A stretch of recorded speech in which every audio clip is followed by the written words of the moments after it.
बात आज की चैनल के कार्यक्रम मुद्दा में आपका स्वागत है। जैसा आपको मालूम है कि हम जब शहर परख मुद्दों पर बात करते हैं तो किसी न किसी महत्वपूर्ण शख्सियत को हम अपने यहाँ आमंत्रित करते हैं और उस मुद्दे पर बात होती है। पिछली बार जिस मुद्दे पर बात की, मुद्दा तो निश्चित रूप से वही का वही रखा है हमने, लेकिन चेहरे बदल दिए हैं। पहले जो हमने मुद्दा रखा था वो ये रखा था कि सामान्य सीटों पर जो अनावश्यक रूप से आरक्षण कर लिया जाता है वो कितना जायज़ है और कितना नाजायज़ है। ठीक है, इस मुद्दे पर पिछली बार हमने जब बात की थी तो वैश्य समाज के दो प्रबुद्ध लोग हमारे साथ मौजूद थे। उसके बाद आज इसी मुद्दे पर जब बात करने के लिए हम आए हैं तो हमारे सामने मेरे पास बैठे हुए हैं सुदामा शर्मा जी, जो राजस्थान ब्राह्मण महासभा के जिलाध्यक्ष हैं। ये मेरे इस तरफ बैठे हुए हैं सामान्य पुजारी सेवक महासंघ के जिलाध्यक्ष आदरणीय आनंद पुरोहित जी। दोनों ही इस शहर के लिए कोई नया चेहरा नहीं है। यहाँ आपकी जानकारी के लिए बता दूं कि सुदामा जी का तो मैंने नाम ले दिया और आप समझ गए कि ये सुदामा जी ही हैं। अगर मैं नाम भी नहीं लेता और कार्यक्रम शुरू कर देता तो आप जानते कि सुदामा शर्मा ही हैं, क्योंकि सुदामा शर्मा का लंबे समय से अजमेर के क्रांतिकारी आंदोलनों में स्थान रहा है महत्वपूर्ण। चाहे जनता से जुड़ा हुआ कोई पानी का मुद्दा हो, चाहे पालरा वाला मुद्दा हो, चाहे कोई भी मुद्दा, किसी भी मुद्दे पर सबसे आगे अगर रहते हैं तो सुदामा जी रहते हैं और उनकी चिंताएं ईमानदारी से इस शहर के प्रति हैं, इसलिए वो इस मुद्दे पर आज यहाँ मौजूद हैं। मैं दोनों ही महानुभावों का स्टूडियो में स्वागत करता हूँ। सुदामा जी, सबसे पहला सवाल मैं आपसे पूछना चाहूँगा कि अजमेर की 8 विधानसभा के अंदर बहुत सारी सीट्स ऐसी हैं जहाँ जो आरक्षित हैं, जैसे अजमेर दक्षिण आरक्षित सीट है, लेकिन ब्यावर आरक्षित नहीं है। वहाँ रावत के लिए लंबे समय से वो आरक्षित कर दी रही है। पुष्कर आरक्षित नहीं है, सामान्य वर्ग की सीट है, उसके बावजूद भी वो रावतों के लिए आरक्षित कर दी रही है। अजमेर दक्षिण आरक्षित नहीं है, सामान्य वर्ग की सीट है, लेकिन पिछले 20 साल से जैसे हमने एक समाज के लिए गिरवी रख दी हो उस तो अजमेर उत्तर, मैं क्षमा चाहूँगा आपसे, क्षमा चाहूँगा, अजमेर उत्तर। तो ये सारी जो चीज़ें चल रही हैं, जो अनावश्यक रूप से परंपरागत आरक्षण दिया जा रहा है, इस पर आपके क्या विचार हैं? मैं पहले तो आपके इस चैनल के माध्यम से अजमेर की सभी जनता को और आप सब लोगों को बहुत बहुत जो प्रणाम करता हूं, और इस स्टूडियो के लिए भी जो मेरे को आपने यहाँ बुलाया। अजमेर की सामान्य वर्ग की पीड़ा बहुत ही अजीबोगरीब पीड़ा है। यद्यपि वासुदेव जी देवनानी जी जो वर्तमान विधायक हैं सामान्य वर्ग से आते हैं, लेकिन उन्होंने सामान्य वर्ग के साथ कुठाराघात किया है। 2 बार अजमेर में मेयर की स्थिति आई तो सामान्य वर्ग का उन्होंने सपोर्ट नहीं करके उन लोगों को बुलाया, उन लोगों को बैठाया जो इस सीट के लिए सामान्य वर्ग से नहीं आती। पर्दे के पीछे कोई कहानी हो सकती है, ये तो ईश्वर जाने या देवनानी जी जाने। और उसी के तहत आना सागर चौपाटी का क्या हाल हुआ ये छिपा हुआ नहीं है। उसी के तहत अगर देखें तो अजमेर के इतिहास में सबसे अगर कोई नकारा विधायक शामिल हुआ इस 8 विधानसभा में तो वो वासुदेव जी देवनानी हुए, क्योंकि उन्होंने जिस प्रकार संगठन की रचना की है, अपराधी किस्म के जिन पर आरोपित लगे हो ऐसे लोगों को संगठन में बैठाया, आरोपित लोगों को, और सामान्य वर्ग जो इनके बराबर पैनल में चल सकते थे उनका इन्होंने जो मतलब यूँ कहना चाहिए उनको दबाया गया। जी, आप बिल्कुल सही कह रहे हैं। मैं आपसे भी जानना चाहूँगा आनंद जी कि आप इस विषय में क्या कहना चाहेंगे। जो अनावश्यक रूप से आरक्षण हो जाता है, सामान्य वर्ग का असामान्य आरक्षण जिस तरीके से होता है, तो उसके लिए आप क्या कहना चाहेंगे? देखिए साहब कि सामान्य वर्ग को वंचित करना, पुजारी सेवक महासंघ जो है जो सभी वर्गों में पूर्ण रूप से पूजा आदि के कर्म करने जाता है, सभी वर्णों में और सभी जातियों में, उनके लिए सभी को एक समान समझते हैं और हम चाहते हैं कि किसी के साथ भेदभाव नहीं हो, चाहे वो सवर्ण हो, उनकी अगर सीट है तो उनको मिलनी चाहिए। जी। जिस प्रकार दूसरे समाज के मंदिरों में भी हम पुजारियों को देखते हैं, वो कई समाजों के मंदिरों में पूजा करते हैं, पुजारी का आदर और सम्मान सब जगह किया जाता है। और पुजारी अगर आने वाले अनुयायियों को और मंदिर में आने वाले भक्तों को अगर वो ये कहते हैं कि इस शख्स को आप जिताना है, तो मैं समझता हूँ कि कोई भी धार्मिक व्यक्ति कभी भी उसकी बात को नकारा नहीं कर सकता। तो होना ये चाहिए कि जो आरक्षित के लिए जो आरक्षित सीट है वहाँ दिया जाए, और जो सामान्य वर्ग के लिए सीट है वहाँ पर सामान्य वर्ग को सभी प्रतिनिधित्व दें। सुदामा जी, एक चीज़ जो पिछले 20 साल से हम लोग महसूस कर रहे हैं कि जब पहली बार टिकट दी गई थी देवनानी जी को, तो स्वागत योग्य की बात थी, क्योंकि वो भी सामान्य वर्ग से आते हैं। और अब स्थिति है कि 20 साल तक वो जब परंपरागत तरीके से खुद ही सीट ला रहे हैं, खुद ही टिकट लाते हैं, इस बार भी वो टिकट की मांग कर रहे हैं और दावा कर रहे हैं कि इस बार भी उनको टिकट मिल जाएगी। यानी कि आप 25 साल तक का अजमेर का जो इतिहास है वो 25 साल तक एक व्यक्ति विशेष के साथ में बंधा हुआ है। हो सकता है कि बहुत अच्छा काम किया हो उन्होंने, मैं उनके काम पर कोई टिप्पणी नहीं करना चाहता। उन्होंने कितनी बड़ी योजनाएं बनाई, मूलभूत सुविधाएं दी, इन सब पर बात हम बाद में करेंगे। पहले तो इसी बात पर बात कर ली जाए कि उनका जो वो है कि आज स्थिति ये है सुदामा जी कि सिंधी वर्ग के लोग भी परेशान हैं। मेरे यहाँ रोज़ दावेदार आ रहे हैं जो सिंधी वर्ग से संबंध रखते हैं, और वो कहते हैं यार अगर चलिए जाति भी अगर मान ली जाए तो चेहरे तो बदलने चाहिए। चेहरा भी एक, जाति भी एक, समाज भी एक, सारे अनुयायी भी एक। तो इस तरीके से क्या एक समाज विशेष को इस पूरे शहर ने गोद ले लिया है या गिरवी रख दिया है? आप क्या कहना चाहेंगे? मैं इस विषय में स्पष्ट कर देना चाहता हूँ, सिंधी समाज ने भी त्याग किया है। जब भारत और पाकिस्तान हुआ था आज़ादी के बाद, उन्होंने अपनी सारी महत्वाकांक्षाओं को छोड़कर, अपनी ज़मीन इत्यादि सबको छोड़ करके और भारत का चुनाव किया जी। और उस चुनाव में उन्हें भी प्रतिनिधित्व मिलना चाहिए, लेकिन बदलते हुए उनको भी स्थान मिलना चाहिए। हमारा सिंधियों से विरोध नहीं है। बदलते हुए उन्हें स्थान पर सभी वर्ग को, सभी समाज को स्थान देना चाहिए। हम ब्राह्मण समाज काफ़ी लंबे समय से हमारी शासन में भागीदारी रही है, लेकिन समय के अनुसार हम लोगों ने जब इस बात के लिए अपनी सहमति जाहिर कर दी कि सभी वर्ग को समान रूप से साथ देना चाहिए, तो आज हमारी संख्या टिकटों की घटी जी। किसी समय में राजस्थान विधानसभा में हमारे लगभग 40 के ऊपर है जो विधायक हुआ करते थे। आज हम समट करके 10 और 12 हो गए।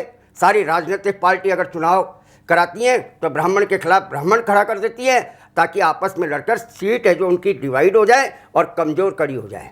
इसी प्रकार अजमेर के अंदर, उत्तर के अंदर दोनों पार्टियों ने लगभग सिंधी उम्मीदवार खड़ा किया, और जब अधिकांश समय में पिछले चुनाव में महेंद्र सिंह जी थे, उससे एक बार भाईती जी भी आए थे और भाईती जी ने अच्छी टक्कर दी थी।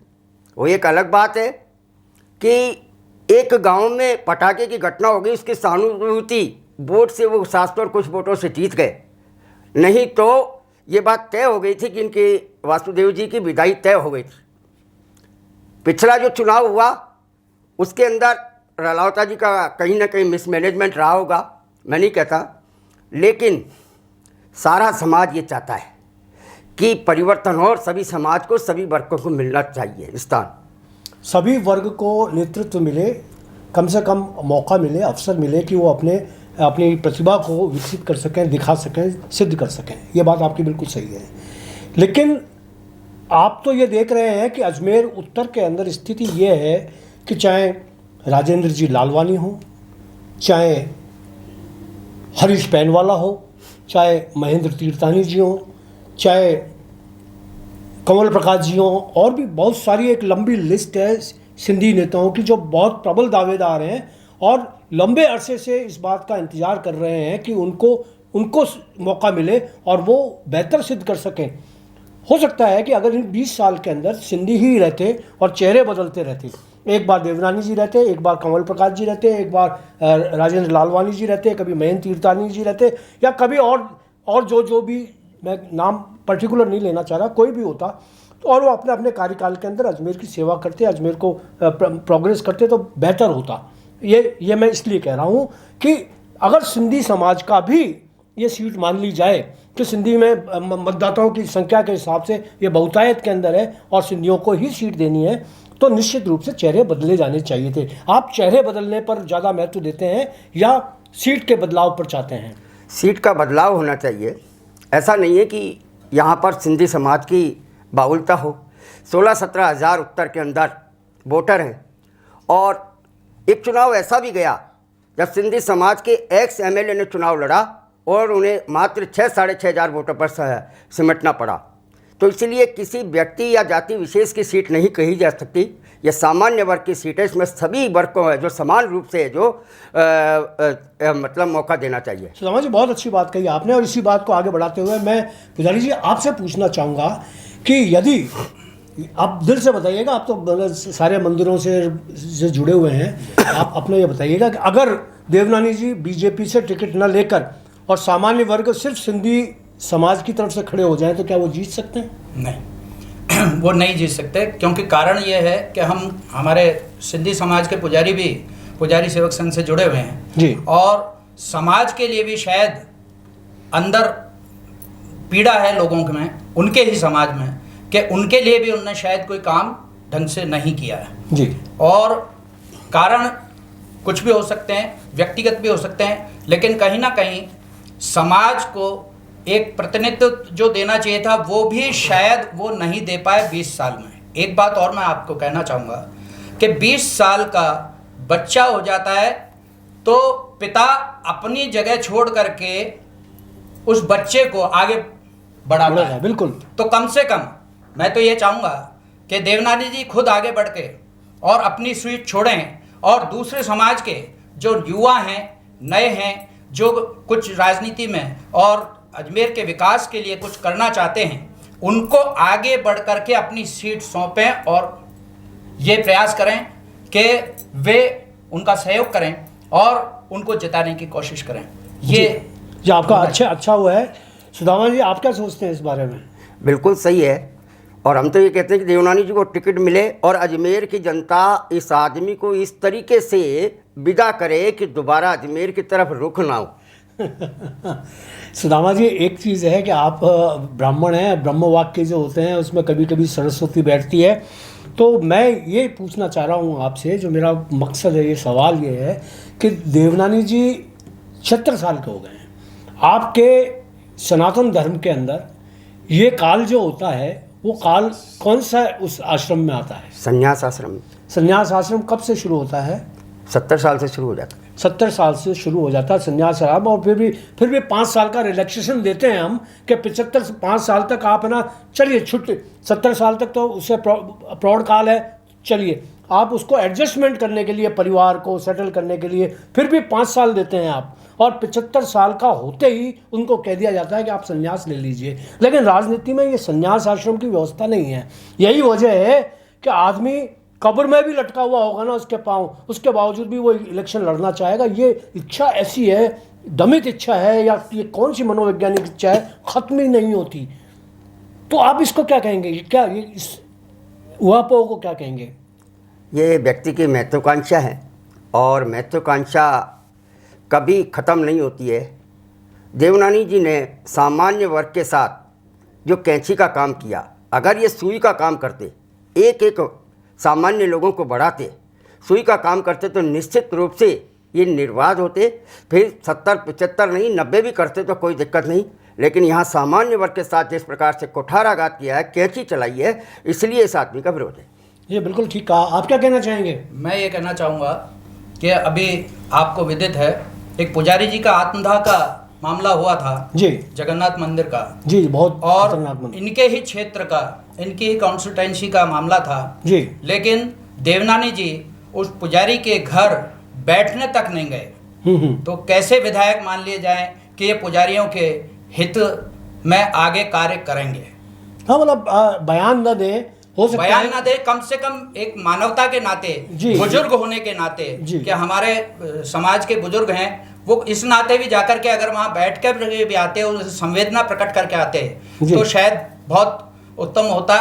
लेकिन इनने और ब्राह्मणों के लिए एक बार टिप्पणी भी की थी, जी, बहुत विकट की थी, जिसके ऊपर आपने तो एक लंबा आंदोलन छेड़ दिया था। आंदोलन भी बिल्कुल छेड़ा सर। था। जी। जब आप देखिए कि ब्राह्मण समाज के लिए अगर ये इस तरह की टिप्पणी करते हैं, तो कैसे ये मन में ये बैठा रखा है कि ब्राह्मण समाज इनको वोट देगा, क्योंकि कहीं ना कहीं ब्राह्मण ब्रह्मदत्त तो होता ही है उसमें जी। और वो एक बात और मैं आपके चैनल के माध्यम से कहना चाहूँगा कि ब्राह्मण जो है वो कभी भी सर्व समाजों को, सब जातियों को, सब धर्मों को साथ में मानता है, लेकिन जब उसके ऊपर किसी बात के किसी उस पर संदेह किया जाए या उस पर कुठाराघात होती है, तो वो कभी भी जब अंदर से उसके पीड़ा उत्पन्न होती है तो वो सिर्फ ठाकुर जी की अपने भगवान से प्रार्थना करता है। और ऐसा ना हो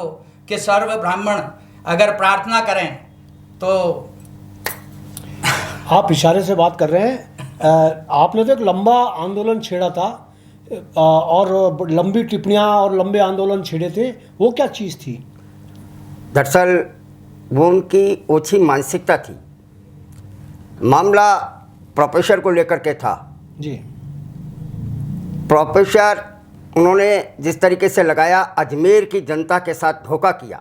अजमेर की जनता ने उनका चुनाव प्रोफेसर के नाम पर, पढ़े लिखे के नाम पर चुनाव किया जी, और बाद में वो मामला हाईकोर्ट में गया, ब्राह्मण समाज के ही व्यक्ति के द्वारा हाईकोर्ट में लगाया।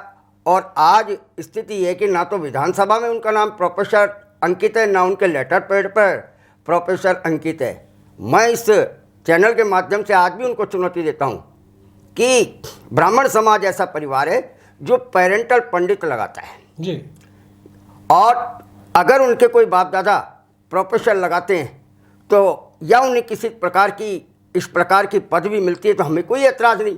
लेकिन संपूर्ण समाज पर जिस तरह उन्होंने टिप्पणी करी वो निंदनीय है और आज भी वो पीड़ा ब्राह्मण समाज के मन में है। और यही कारण था कि पिछले चुनाव से पिछले चुनाव के बाद उनका मार्जिन घटा।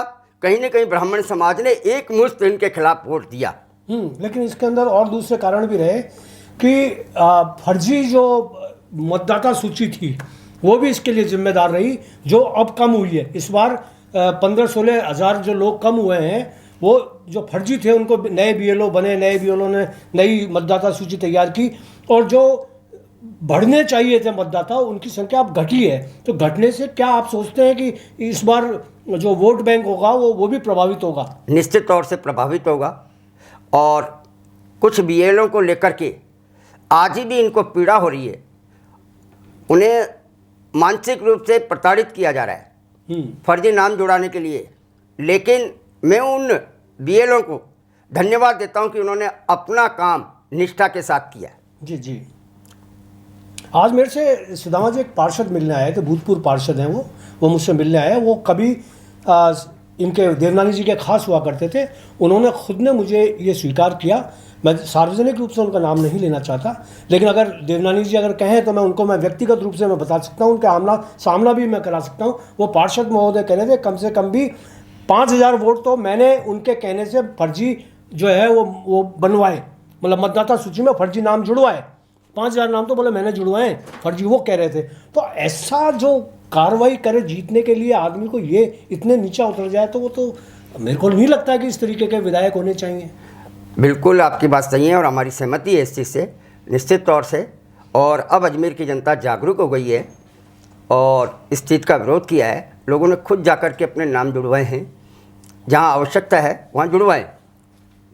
तो मुझे ये सुदामा जी आप ये बताएं कि अब आपका जो मेन मकसद ये है कि सामान्य वर्ग की सीट पर को बहाल किया जाए और सामान्य वर्ग की सीट पर चाहे वो कोई भी व्यक्ति हो। आप ये तो नहीं चाहते कि ब्राह्मण ही हो, या आप भी चाह रहे हैं कि ब्राह्मण हो?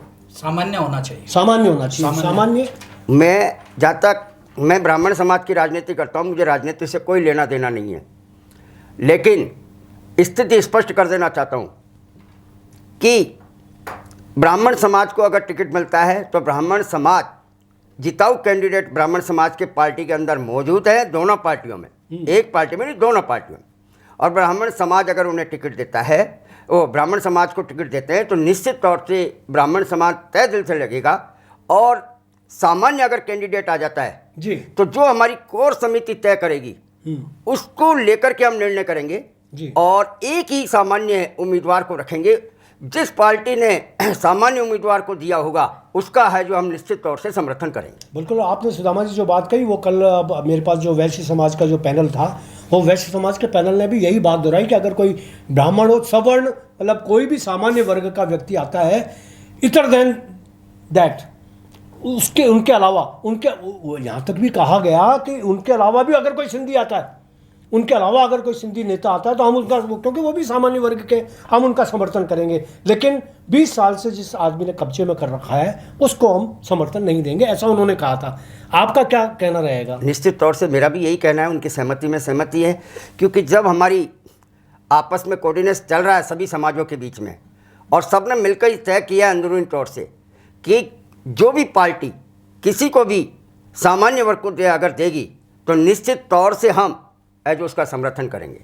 आप क्या कहना चाहेंगे? बिल्कुल, मैं भाई साहब की बात का बिल्कुल समर्थन करता हूँ। आपका जो संघ है, आपका पुजारी संघ है, वो भी इसी तरीके की विचार रखता है कि सामान्य को अगर मिलता है, कोई भी हो, हम उसका समर्थन करेंगे और कोशिश करेंगे, भगवान से भी प्रार्थना करेंगे सब ठाकुर जी से कि वो विजयी हो और अच्छे आगे जा कर के समाज के लिए और अजमेर शहर के लिए अच्छे काम करें। तो दोस्तों, ये था हमारा कार्यक्रम मुद्दा, जिसके अंदर अघोषित जो आरक्षण है उसके खिलाफ हमारे ब्राह्मण समाज के बंधुओं ने बात की। सुदामा जी जो राजस्थान ब्राह्मण महासभा के जिलाध्यक्ष हैं और पुजारी सेवक संघ के महासंघ के जो जिलाध्यक्ष हैं आनंद पुरोहित जी, इन दोनों ने अपने अपने विचार व्यक्त किए और इनका कुल मिलाकर कहना ये रहा कि सामान्य वर्ग की सीट पर सामान्य वर्ग को ही चुनाव लड़ना चाहिए और इसे बहाल किया जाना चाहिए। एक बहुत बड़ी बात उठकर आई, जो मैं सिंधी समाज के लोगों को कहना चाहूँगा कि आप ये ना सोचें कि सिंधी समाज के खिलाफ कहीं कोई मुहिम छेड़ा जा रहा है